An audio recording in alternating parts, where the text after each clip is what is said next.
ખેડા જિલ્લાના ગળતેશ્વર નજીક સેવલિયા રોડ પર લહેરીપુરા ખાનગી બસ અકસ્માતનો ભોગ બની હતી।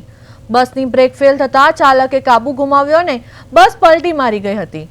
આ અકસ્માતમાં બસમાં સવાર 55 થી વધુ મુસાફરો ઘટના સ્થળે ઇજાગ્રસ્ત થયા હતા અને જેમાં મહિલાઓ અને બાળકો સહિતનો સમાવેશ થાય છે।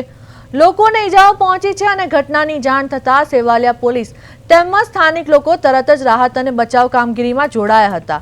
ઇજાગ્રસ્તોને એમ્બ્યુલન્સ અને ખાનગી વાહનો મારફતે સેવલિયાની સરકારી હોસ્પિટલમાં ખસેડવામાં આવ્યા હતા, જ્યાં તેમની સારવાર ચાલી રહી છે।